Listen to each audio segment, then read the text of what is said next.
दोस्तों मैं सईद खान आपके साथ में हम मौजूद है रहमानी कॉलोनी एरिया में शहजाद खान उर्फ डब्बू पटेल। आइए जानते हैं 2024 में विधानसभा की जो इलेक्शन होने जा रहे हैं। आए दिन देखने में आता है रस्साकशी हर पार्टी में चलती है, समाज में चलती है, उसी से समाज बनता है। हर किसी का कोई ना कोई विरोधी होता है, हर किसी के चाहने वाले होते हैं। हम जानते हैं कि सर ने आज प्रेस कॉन्फ्रेंस किस लिए लिए है, आज उनसे कुछ बातें करते हैं, कुछ सवालात करते हैं। सर आपका हमारे चैनल में स्वागत है। अस्सलाम वालेकुम रहमतुल्लाहि व बरकातहू। सर आपने 2024 विधानसभा इलेक्शन लड़ने का इरादा क्यों किया और उसका मकसद क्या, ये बताइए। मैंने 2024 आमदार का इलेक्शन 109 पूर्व विधानसभा से इसलिए किया क्योंकि आज 20 साल से रनिंग नगर सेवक हमारे घर का ही एक पटेल बिरादरी का, और अल्हम्दुलिल्लाह पहले से राजकारण में थे। हमारी पूरी बिरादरी ने मुझे तय किया, मुझे चुना। मुझे इस बात की बहुत खुशी है कि हमारे दादा ने, हमारे चचा लोग ने हमको चुना, भाइयों ने चुना। और मैं ये इसलिए लड़ना चाहता हूँ कि मेरे अंदर एक जज्बा है और मुझे ख्वाहिश है कि मैं कौम के काम आ सकूँ, समाज के काम आ सकूँ, समाज का काम कर सकूँ। और आमदार का मतलब ये नहीं कि आमदार बन जाना, एसी के ऑफिस में बैठ जाना। आमदार का मसला ये है कि आमदार ने कौम की खिदमत करना, समाज की खिदमत करना, खादिम बनना, समाज की सेवा करना। इसीलिए मैं ये पूर्व विधानसभा से आमदार का इलेक्शन लड़ रहा हूँ कि मुझे जनता एक बार खिदमत का मौका दे। सर जैसे कि आप बता रहे हैं कि पटेल मंडली एक बहुत बड़ा नाम है। जब कभी किसी के दिल में एक नाम आता है पटेल मंडली, तो ये एवरेज लगा लेते हैं कि पटेल मंडली बहुत बड़ा कुटुंब होता है। तो इस दमखम से आप जो तो इलेक्शन लड़ रहे हैं, तो कितने नारेगांव साइड एरिया में जो क्षेत्र में आप खड़े रह रहे हैं, कितने वोटर्स हैं आपके? देखो मिनिमम 65,000 वोट पटेल मंडली के हैं। और ऐसा ही नहीं कि पटेल मंडली, मैं तो कौम के लिए लड़ रहा और समाज के लिए लड़ रहा। अभी अल्हम्दुलिल्लाह शाह बिरादरी का नारेगांव से कल इतना बड़ा कुटुंब आया था जिसने अपने को पाठिंबा दिया। और उसके अलावा सैयद फैमिली हमारी, और इनामदार फैमिली है, जागीरदार फैमिली है, ऐसे बहुत सारे लोग हमारे साथ हैं जो भी अपनी हिम्मत करें। सर आपको लगता है कि जो एमएलए एमपी जो रहते हैं, जो समाज की जो तो सेवक रहते हैं, लेकिन देखने में ये आता है पब्लिक की जो नाराजगी है कि काम नहीं करते, तो आप उससे खुद मतलब उससे सेटिस्फाई नहीं है कि आप खुद ऐसी ख्वाहिश है कि मैं एमएलए बनूं? मैं सेटिस्फाई हूँ या नहीं हूँ ये मेरा मसला है, लेकिन आप अगर तो जनता से जाके पूछे, जैसे कि अतुल साड़वी जी को हमने 10 साल आमदार बनाया, उन्होंने क्या काम किया आप पूछो जनता से, मुझसे नहीं। और हमने हमारे खासदार साहब इम्तियाज़ जलील को 2019 के चुनाव में अल्लाह रब्बुल इज़्ज़त ने इन्हें जीत दी। जीत के देने वाले अल्लाह है, अल्लाह ने इन्हें जीत दी। तो इन्होंने क्या काम करे? उल्टा यार हमारे कौम के नौजवानों को रमज़ान के महीने में इन्होंने बोले कि ये बटन प्लेयर है, ये गांजा पीते, इधर गलत तरीके के नौजबिल्ला धंधे चलते, ऐसे इन्होंने तोहमत लगाई। और इन्होंने कोई विकास नहीं किया। आप पत्रकार हैं, आप 10 जगह जाते हैं, आपको तो पता है कि उन्होंने क्या विकास किया और क्या नहीं किया, मुझसे बेहतर आप जानते हैं। तो सर आपको लगता है कि इनकी मतलब विकास के काम कुछ नहीं हुए? जैसे सावे आप खुद कह रहे हैं, सावे साहब ने, दूसरे जो एमएलए उन्होंने काम नहीं किए उनके, नहीं किए। और ये जो रोडों के भी काम है ना, ये G20 आया था तो इसके माध्यम से सिटी को क्लीन किया गया, साफ किया गया, सिटी को खूबसूरत किया गया। और जहाँ झोपड़पट्टी थी वहाँ बैनर लगा दिए गए। तो सर इसके अलावा ये देखने में आता है जैसा कि आप जो है तो काम किसी और से ले भी सकते थे, जो शक्तिशाली पार्टी रहती थी या कोई संगठन रहती, आप जाके बोल सकते थे कि हमारे इतने 65-60 जितने भी 60-65 हमारे वोटर्स है, आप हमारा काम करेंगे कि नहीं करेंगे, न तो हम खड़े रहेंगे। देखो आज तक के लोगों का साथ देते हैं, और आमदार जो है तो जनता से बनता, ना कि खुद उसके बलबूते पे बनता। हम आज तक काफ़ी सारे आमदारों का, काफ़ी सारी पार्टियों को हमने हिम्मत अफजाई दी, साथ दिया और जिता कर लाए। पर ये किसे जिता के लाए आपने? हमने गफ़ार कादरी साहब को 2 बार इलेक्शन में एमआईएम को वोट किया। अल्हम्दुलिल्लाह काफ़ी तादाद में वोट गिरे, पर उनके मुकद्दर में जीत नहीं थी, वो हार चुके। और खासदार की के टाइम पे हमने इम्तियाज़ जलील साहब की काफ़ी मेहनत की, और उसके अलावा भी जो है हमारे खानदानी राजनीतिक है, हमारे जो बड़े दादा थे, उनका नाम क्या है? हाजी लाल खान साहब, हाजी शेर खान, ये भी नगर सेवक रहे, फिरदौस फातिमा, इन्हों भी नगर सेवक रहे, हाजी इरशाद खान, इन्हों भी नगर सेवक रहे, अभी रनिंग नगर सेवक यानी रनिंग में तो हाजी इरशाद खान भी हमारे हैं, हाजी इसाक खान नीचे से जो हमारे दादी हैं उन्होंने नगर सेवक है किरारपुरे से, और रफ़ीक भाई चीता जो है तो हमारे अजीज़ दोस्त हैं, उनकी अहिल्या नगर सेवक हैं, हमारे दादा के जो दोस्त थे अयूब जागीरदार साहब, इन्हों भी नगर सेवक हैं। तो मेरा बोलने का मतलब ये है कि आमदारों ने जो है तो सिर्फ अपने मफाद के लिए काम किया, अपना घर बना, कोई शाहरुख खान बन गया, किसने घर को मन्नत बना लिया। और विकास तो ऐसा करे, अल्लाह अकबर, हमारे शहर का नाम ही बदल दिया, ये शहर का नाम। तो आपकी नाराजगी इसकी वजह से? हाँ, नाराजगी यानी कौम का काम नहीं करे। और देखो, कोई हिंदू भाई नहीं चाहता संभाजी नगर होना, ये एक पॉलिटिकल इशू है, नाम से किसको लेने नहीं, नाम शायद हो सकता है, नाम से किसी को कोई एतराज़ नहीं है। औरंगजेब रहमतुल्लाह अलैह जो थे ये बहुत बड़े बादशाह थे, फतवाए आलमगीर लिखी इन्होंने, इतने बड़े अल्लाह वाले गुजरे, पर लोगों को ये राजनीतिक मुद्दा है, नाम बदलना, इलेक्शन आया तो नाम को चेंज करना, इलेक्शन ख़त्म हो गया तो नाम वो करना, ये इनकी राजनीतिक पॉइंट है। पर इंशाल्लाह अपन जो इलेक्शन लड़ रहे हैं, अपन सिर्फ कौम की समाज की सेवा के लिए लड़ेंगे, और इंशाल्लाह औरंगाबाद शहर से, पूर्व से ही नहीं, पूरे औरंगाबाद शहर से हम जो है बेरोज़गारी को ख़त्म करेंगे।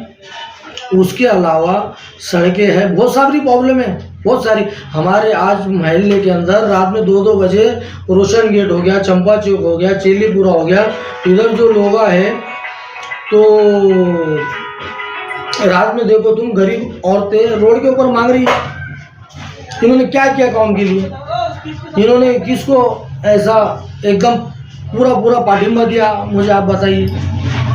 सर, जैसा कि मैं आपकी बात को तोड़ रहा हूँ, जैसा कि आप कह रहे हैं कि हमने जो तो 2 बार गफ्फार खातिर साहब को एमएलए बनाने की कोशिश किया, कुछ वजह से हार गए, एक बार एमपी साहब को एमपी होना है, तो आपने इनके साथ रहते अपने काम निकाल सकते थे, आपके बहुत वोट बैंक है 60-65 हज़ार। ये देखो, अल्हम्दुलिल्लाह अल्लाह रब्बुल इज़्ज़त ने हमें ख़ानदानी ज़मींदार बनाया है। ये रहमानिया कॉलोनी जो है तो हमारे दादा का नाम है रहमान, और अल्लाह रब्बुल इज़्ज़त ने इज़्ज़त और दौलत दोनों से नवाजा।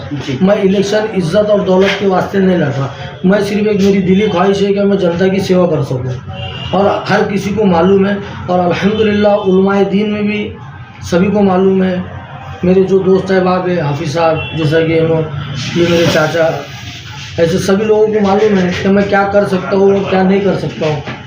और नौजवान तबका अल्हम्दुलिल्लाह कितना है ये आपको समझ में आएगा। तो जैसा कि अभी आप एमआईएम का नाम ले रहे थे, डॉक्टर गफ्फार खातिर साहब का भी नाम ले रहे थे, 2 बार वो कुछ वजह से नहीं आया, कुछ कारण, अभी तीसरी बार से कुछ रस्साकशी चल रही थी, क्या आप कैसे देखते थे? ये देखो, एक घर रहता, पार्टी एक घर है, और घर के अंदर मेंबर रहते हैं, जैसा भाई, छोटा भाई, बाप, चचा, तो इनके आपस में बनाव नहीं है। अभी आप ही देखो, 10 साल से गफ्फार कादरी साहब ने क्या नहीं योगदान दिया पार्टी के लिए, पार्टी ने उनको धोखा दी, पार्टी ने उनका टिकट छीन ली, नए चेहरे को टिकट देना था, तो इम्तियाज साहब ने खासदार की भी लड़े, और उसके बाद आमदार की भी लड़े, अब हो सकता है इसके बाद गिरने के बाद नगर सेवक का भी लड़े, बता नहीं सकते। और दूसरी बात जो है, अभी कांग्रेस पार्टी जो है तो इन्होंने क्या किया कि हमारे नासिर मौलाना, शेख यूसुफ साहब, ऐसे बहुत सारे लोग हमारे गफ्फार कादरी साहब के हस्ते टिकट की मांग करे थे। एक मुसलमान चेहरे के लिए सेकुलर पार्टी ने टिकट देना चाहिए, जैसा महाविकास आघाड़ी ने, तो इन्होंने उसको टिकट नहीं देते हुए एम के देशमुख खुद ही, जो एम के देशमुख को आगे 4 दिन भी नहीं हुए मिनिमम। सर, जैसा कि बार बार डॉक्टर गफ्फार खातिरी खुद कह रहे थे मेरी एज नहीं है, मेरी एज जो है तो अब ख़त्म होने वाली, मुझे एक बार मौका दिया जाए, तो क्या वजह, क्या कारण है कि उनको जो है तो मौका नहीं दिया गया? देखो, ये इनका पार्टी का आपसी ताल्लुकात है, ये इनका आपस का मसला है, इन्होंने क्यों नहीं दिए, इनकी क्या वाटा घाटी हुई, टिकट डालना टिकट नहीं डालना ये इनके ऊपर तय करता है। इनका दिल बोला जा तो वहाँ टिकट डालते, जहाँ नहीं दिल बोला वहाँ टिकट नहीं डालते। इनका क्या, वो अल्लाह और वो दिलों के हाल को जानने वाले बेशक अल्लाह है, इनका क्या मसला है कुछ समझ में नहीं आता। अभी गफ्फार साहब को देना था और एक बार टिकट, अब गफ्फार साहब ने तो उनके पूरे अच्छी खासी पोल खोल डाले क्या देवेंद्र फडणवीस साहब का फ़ोन क्यों आता। अरे मेरे भाई ये जो शिंदे गढ़ है जो इनके साथ है, ये शिंदे गढ़ वो संत का साथ दे रहा है जो नबी की शान में गुस्ताखी कर रहा, हमारे प्यारे नबी दो जहां के सरदार इनके बारे में गुस्ताखी कर रहा, और उसका साथ हमारा एकनाथ शिंदे मिनिस्टर दे रहा, उसके साथ देवेंद्र फडणवीस है, उसका फ़ोन हमारे इंटेलिजेंस को आता जाता है हमारे गफ्फार साहब ने बोले, यानी ये भी इनसे मिले, यानी ये भी नबी की शान में गुस्ताखी की बराबरी की हकदार है। इन्होंने बीच में बोला भी था क्या आले गेले क्या क्या बोले थे नौज़बिल्ला हज़रत औरंगज़ेब रहमतुल्लाह अलैह के बारे में, इतने बड़े वली अल्लाह गुजरे उनके बारे में। तो मैं तो ज़्यादा नहीं बोलना चाहता, लेकिन कौम खुद समझ गई क्या हक है क्या ना हक है, कौन यूज़ कर रहा कौन यूज़ नहीं कर रहा, ये कौम अच्छे से जान गई। और अल्हम्दुलिल्लाह पूरे वार्डों के जो लोग हैं, जो नौजवान तबका है और जो अच्छा पढ़ा लिखा तबका है, इन्होंने मुझे कहा कि आप लड़ो, इंशाल्लाह हम आपके साथ हैं। और ऐसा नहीं कहा कि हम आपके साथ चोरी छुपके हैं, हम आपके साथ खुल्लम खुल्ला रोड के ऊपर शक्ति प्रदर्शन करेंगे। अच्छा, कल अब आप टिकट कब भरने वाले हैं और आपका शक्ति प्रदर्शन कैसा करने वाले हैं, ज़रा हमारे दर्शक को ये बताइए। हम कल जो है तो शक्ति प्रदर्शन अपने पूरी कौम को समाज को लेकर जो है तो 11 से 12 बजे के बीच में हमारी रैली आज़ाद चौक से निकलेंगी, रोशन गेट जाएंगे, रोशन गेट से बाजीपुरा होते हुए ऐसे बस पहुँचेंगे और इंशाल्लाह हम फॉर्म भरेंगे। और मुझे उम्मीद है क्या लोग मेरी बहुत हिम्मत अफजाई करेंगे और मुझे जिता कर लाएंगे। इस रैली में कौन कौन आपके साथ रहने वाला है, जरा ये बताइए। इस रैली के मुख्य सभी करता तो जो है हमारे दादा है, जिसे मैं इसका क्या बोलते हैं ना उसको श्रेय देना चाहता हूँ, हाजी शेर खान साहब, हमारे बड़े अब्बा हाजी अनीस खान, हमारे हाजी इरशाद खान, हमारे हाजी मुश्ताक खान, ये लोग हैं। और पटेल बिरादरी है और मेरे दोस्त अहबाब है और शाह बिरादरी का बहुत बड़ा सपोर्ट है मुझको। तो सर मुझे एक आखिरी सवाल है, जैसा कि आप खड़े रह रहे हैं तो आपकी पटेल मंडली में आपकी बैठक हुई कि हाँ भैया आप खड़े रहिए सर, आप खड़े रहिए। बिल्कुल बिल्कुल तो आपको एकदम सेल्फ डिसीजन नहीं है मेरा, सेल्फ डिसीजन नहीं है मेरा, मुझे पूरे हमारे कबीले के लोगों ने बोला, हमारे कुंबे ने बोला, जब मैंने ये हिम्मत की। ये देखो ये बल में बल अपना बल ये चीज़ में नहीं चलता सर, आपके खड़े रहने से कहीं ना कहीं तो वोट डिवाइडेशन होंगे और इंशाल्लाह हम किसी के डिवाइड करने को नहीं खड़े। इंशाल्लाह अल्लाह की ज़ात से उम्मीद है हम आपको बता देंगे कि हम कितने लोग हैं, हमारे साथ कितने लोग हैं और हमारे साथ हर समाज के लोग हैं। और मुसलमानों की जो बात आई तो इंशाल्लाह कौम के नौजवान शेख सैयद खान पठान जागीरदार इनामदार जो है ये लोग हमारे साथ पूरे दिल से हैं। कादरी समाज का इतना बड़ा सपोर्ट है कि हमारे शाह कादरी साहब जो हैं इनका बहुत बड़ा कुंबा, ये 11 भाई है पर इंशाल्लाह ये पूरे तन मन धन से हमारे साथ है। तो आपको लगता है इंशाल्लाह आने वाले वक्त में इंशाल्लाह जीतेंगे और जीत हार का फैसला अल्लाह करने वाले। पर ऐसी उम्मीद है कि नाउम्मीदी कुफ्र की अलामत है, उम्मीद है अल्लाह से अल्लाह जिता के लाएंगे इंशाल्लाह। आपका पूरा नाम बताएंगे। मेरा नाम शहजाद खान उमर खान उर्फ दब्बू पटेल, मैं आज़ाद उम्मीदवार। मैंने पार्टी का टिकट इसलिए नहीं लिया कि मैं किसी का सिंबल वापरना नहीं चाहता था। इंशाल्लाह कौम बताएंगी कि हम हमारे आदमी को वैसा भी चुन के ला सकते, कोई बिगैर पार्टी की किसी पार्टी की ज़रूरत नहीं है। दोस्तों जैसा कि शहजाद खान उर्फ दब्बू पटेल ने कहा है कि मैं खुद जो है तो अपने खुद फैसला लिया है, मैंने खड़े होने से पहले पूरे ख़ानदान परिवार दोस्त भाई अहबाब समाज से जो है तो मुझे खड़े रहने का जो है तो एक आग्रह किया गया कि भैया आप खड़े हैं। और शहजाद खान जो खुद दावा कर रहे हैं कि इस एरिया में तकरीबन 60 से 65 हज़ार जो है तो वोटर्स है उन्होंने पूर्व में, और उन्होंने ये भी कहा है कि अगर मेरी वजह से या किसी की वजह से वोट अगर कटते हैं तो ये तो चलने वाला है। ये रस्मी तौर पे एक कहावत कहते हैं ना कि आए तो ठीक, नहीं आए तो फिर खुदा हाफिज़। तो चलो देखते हैं कल हमारे शहजाद खान साहब का जो है तो कल शक्ति प्रदर्शन होने वाला है 11 से लेकर 12 बजे के बीच में। और ये मैं साजिद खान आपके सामने।